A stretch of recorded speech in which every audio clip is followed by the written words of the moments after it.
앞에 있는 경제발전소. 시민과 함께 공부하는 경제시사 프로그램 경제발전소 박연미입니다. 네, 우리 새 식구가 참 많이 늘었네요. 우유짜는 목동도 들어오셨습니다. 전국 모든 목동들과 함께하는 경제발전소인데요. 나도 출첵이요. 젖소 우유 짜고 송아지 우유 주고 소 밥 주고 매일 듣고 있어요. 감사합니다. 송아지와도 함께하는 경제발전소예요.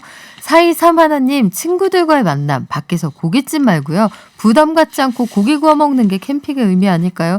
좋네요. 롱핀플님, 부산청 노인입니다. 오늘부터 출첵할래요? 출근부에 올려주세요.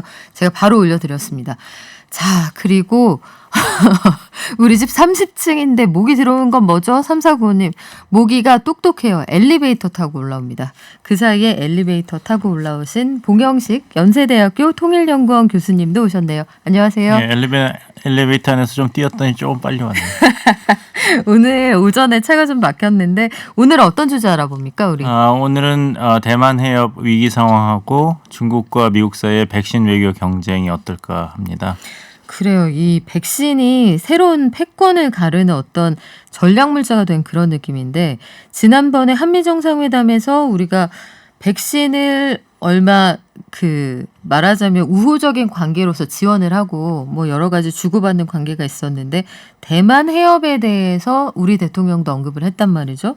그리고 그 이후에 보면 중국은 굉장히 날을 세우고 있고 글로벌 백신 외교 경쟁에서 미국과 중국이 내가 줄게, 내가 더 줄게, 뭐 태국 같은 나라 대표적으로 이렇게 하고 있는 것 같은데 지금 상황 정리를 좀 부탁드릴게요.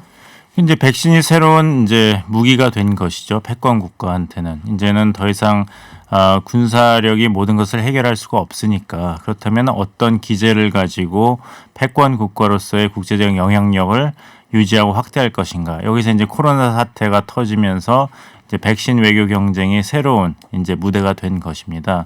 중국은 이제 소위 말하는 시노팜 백신을 개발도상국 위주로 이제 제공을 하면서 그 지역에서의 중국의 전략적인 이익을 이제 확보하려 그러는 것이죠.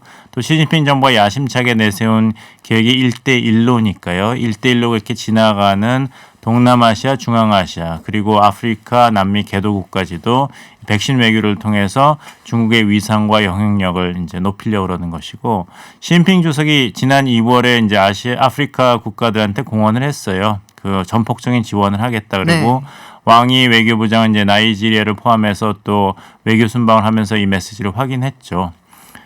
반면에 이제 미국 같은 경우는 이제 쿼드를 중심으로 한 이제 재균형 전략 아니겠습니까? 유럽하고 아시아 지역에서의 중국의 영향력 확대를 막는 이런 전략으로 나서기 때문에 여기서 그 동남아시아 국가와 아시아 국가의 그런 지지를 확보하는 것이 중요합니다. 왜냐하면 아프리카, 남미를 중국한테 주더라도 미국은 유럽의 지지를 확보한 상태이고 그렇다면은 이 경쟁 무대는 결국 가서는 아시아가 되는 것이거든요.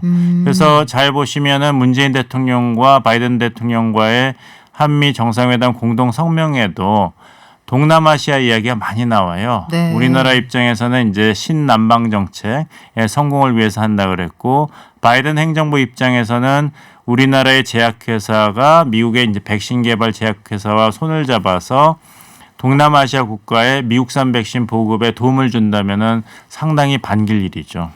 그래서 한국을 글로벌 백신 보급 기지로 활용할 그렇죠. 수 있다. 보급 기지라는 것은 어디서 받아서 어디로 보낸다는 뜻이거든요. 그렇다면 미국에서 온다 그랬을 때 어디로 갈까요? 그것은 이제 동남아시아 국가가 주된 타겟이 되는 것이죠.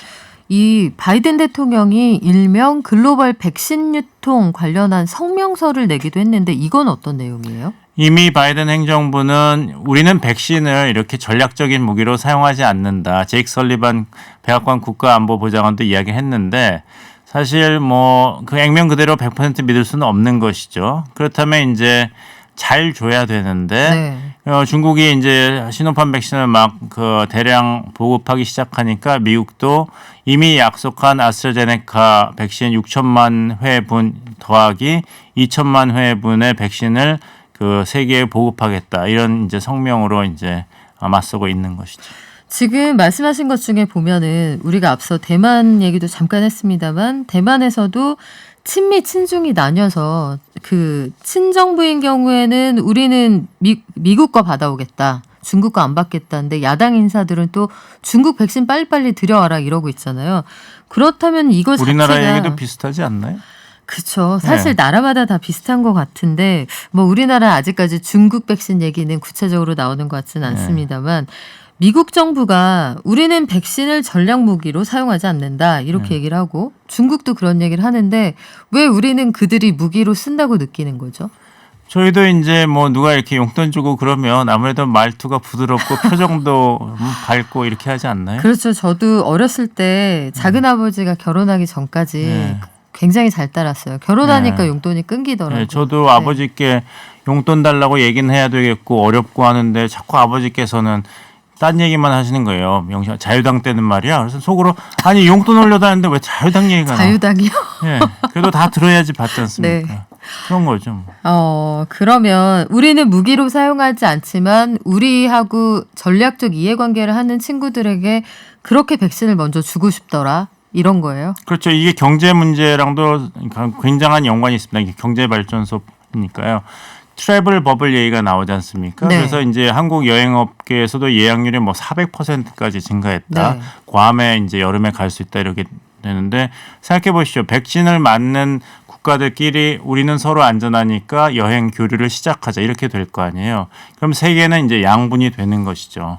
중국산 백신을 맞은 국가군끼리 서로 교류와 이제 여행의 자유가 풀리겠지만 또 이제 미국산 백신을 맞은 국가군들끼리의 교류가 활발해지기 때문에 결국에 가서는 2013년 써니랜드 정상회담에서 시진핑 주석이 당시 미국 오바마 대통령한테 이야기했던 이 태평양은 두 패권 국가가 나눠서 다루기에 충분히 넓다. 그러니까 우리의 핵심 이익을 건드리지 말고 대신에 중국도 미국의 핵심 이익과 영역을 건드리지 않겠다.